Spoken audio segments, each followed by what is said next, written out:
রহমতুল্লাহি ওয়া বারাকাতুহু। সুধী দর্শক, আপনারা যে যেখানে আছেন, কাছে বা দূরের সবাইকে আমার নাজমুল ইসলাম চ্যানেল থেকে শুভেচ্ছা রইল। সুধী দর্শক, আজকে আমি যে বিষয়ে বলবো সেটা হচ্ছে গত 5ই আগস্ট আওয়ামী লীগ সরকার চলে যাওয়ার পরে বাংলাদেশটা গত 18 মাস ধরে একটা জাহান্নামের ভিতরে কাটাইছে বাংলাদেশের মানুষ। আর সেই জাহান্নাম থেকে এখন একটা নির্বাচনের মাধ্যমে সম্প্রতি আমরা উন্নীত হতে চাচ্ছি। আমাদের বাংলাদেশের জাতীয়তাবাদী দল বিএনপি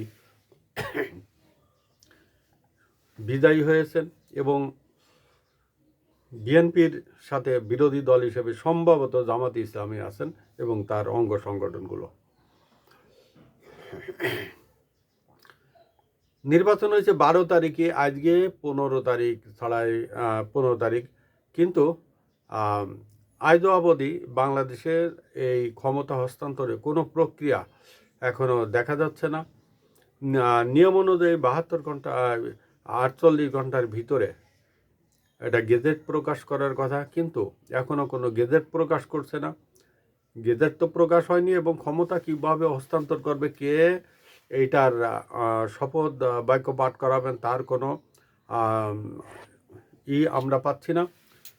কিন্তু পর্দার আড়ালে অনেক কিছু হচ্ছে, মনে হচ্ছে যে একটা ষড়যন্ত্র হচ্ছে কিভাবে সরকার গঠিত হবে এবং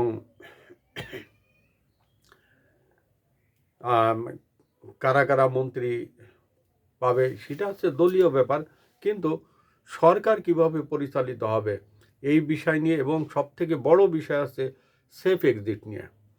যারা গত 18 মাস ধরে এই অবৈধভাবে এই ক্ষমতা আঁকড়ে ধরে ছিলেন, তারা সম্ভবত ক্ষমতাটা ছাড়তে যাচ্ছেন না, কারণ পর্দার আড়ালে এই বিএনপি শপথ গ্রহণ করে, এই আজ করে কাল করে করতে করতে আজকে 15-16 তারিখে আমরা পাড়া দিছি, তারপরেও আমরা দেখছি না বিএনপির হাতে ক্ষমতা হস্তান্তর করে দেওয়ার জন্য। ইতিমধ্যে আমাদের প্রধান উপদেষ্টার একজন সহকারী তোয়েব সাহেব, উনি চলে গেছেন। উনি সম্ভবত এর আগে বিদেশে ছিলেন।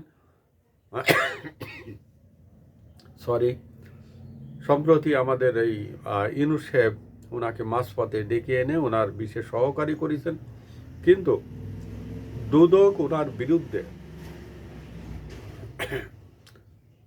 তদন্ত করছিল এবং এই তোয়েব সাহেব উনি দুদকের কাছে একটা চিঠিও লিখেছিলেন যে আমার বিরুদ্ধে যেন কোনো প্রকার তদন্ত না করা হয়। তাহলে আপনারা বোঝেন যে উনি যদি নির্দোষ হতেন তাহলে দুদকের কাছে উনি চিঠি লিখতেন না এবং উনি এভাবে পালাই যেতেন না। উনি রাতারাতির নোটিশ দিয়ে উনি বিদেশে পাড়ি জমাইছে, কিন্তু বাংলাদেশের উনি কেউ প্রতিবাদ করার নাই। কোনো সাংবাদিক, কোনো বুদ্ধিজীবী, এমনকি সরকারের কোনো লোকজন, এমনকি কোনো রাজনৈতিক ব্যক্তিত্ব, এই যে বিএনপি জামাত বা এই যে যারা এই আন্দোলনটা করলো সেই এনসিপি, কেউ কোনো কথা বলল না। তার বিরুদ্ধে কিন্তু অনেক অভিযোগ ছিল, অনেক দুর্নীতির খতিয়ান তার কাছে দুদকের কাছে জমা হয়েছে ইতিমধ্যে, কিন্তু তিনি নীরবে নিভৃতে দেশ ছেড়ে চলে গেছেন। অবশ্য যাওয়ার আগে তিনি একদিন আগে 24 ঘন্টা আগে বলেছেন যে আমি পদত্যাগ করছি, আমি এদেশে থাকবো না, চলে যাব। আর ওনাকে কেন যেতে দেওয়া হলো? যে দুদকের কাছে উনি চিঠি দিয়ে দুদককে বললেন যে আমার বিরুদ্ধে যদি কোনো তদন্ত না করা হয়, দুদক কিন্তু তারপরে হয়তো তদন্ত করেছিল, আমরা যতদূর যাওয়া শুনি। তারপরে দুদক কিন্তু ওনার বিরুদ্ধে কোনো ব্যবস্থা নেয়নি। উনি যে এয়ারপোর্ট দিয়ে গেছেন, এয়ারপোর্টে তো কেউ তাকে বাধা দেয়নি। আশ্চর্য হলাম, কোনো একটা রাজনীতিবিদ কেউ তাকে আটকালো না, কোনো কথা বললো না, কোনো বিবৃতি দিল না। আমি দেখেছি ওই 2-1 ইউটিউবার একটু ম্যাও ম্যাও করেছে, এই ম্যাও ম্যাও করা ছাড়া আর কোনো কথা তা কেউ বলেনি। এবং বাতাসে ভেসে আসছে যে উনি টাকার পাহাড় বানায় উনি বিদেশে চলে গেছেন। এবং ওনার যদি সৎ সাহস থাকতো তো উনি তো দেশেই থাকতেন, উনি দেশেই থাকতেন, এইভাবে পালাতেন না, এভাবে পালাতেন না। এরকম আমাদের বাংলাদেশে অনেকেই, এই যে পার্থ সে বিয়ে করেছিলেন শেখ পরিবারে। তারপরে পার্থ কিন্তু এই জুলাই আন্দোলনের সাথে ছিলেন এবং তাকে অ্যারেস্টও করা হয়েছিল।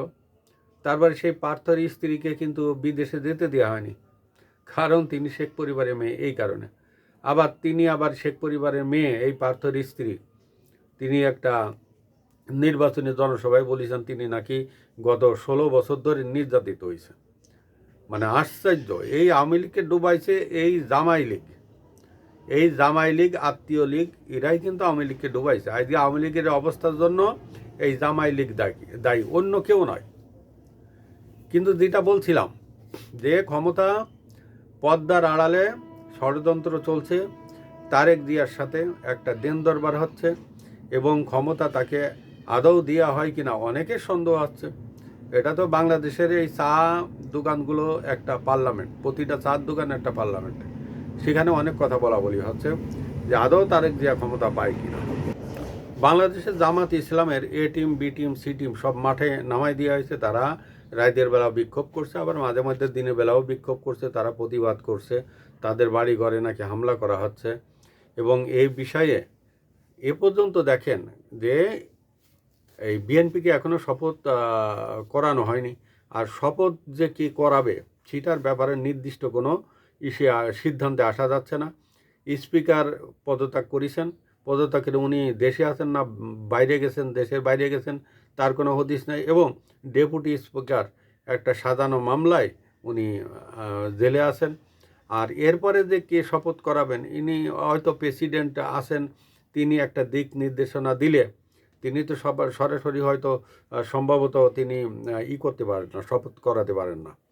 তিনি হয়তো একটা সিদ্ধান্ত দিতে পারেন যে কে শপথ বাক্য পাঠ করাবেন, বা প্রধান বিচারপতির কাছে একটা রিট চাওয়া হতে পারে, রিট করে একটা দিক নির্দেশনা চাওয়া হতে পারে। কিন্তু তার এ পর্যন্ত কিছুই হয়নি।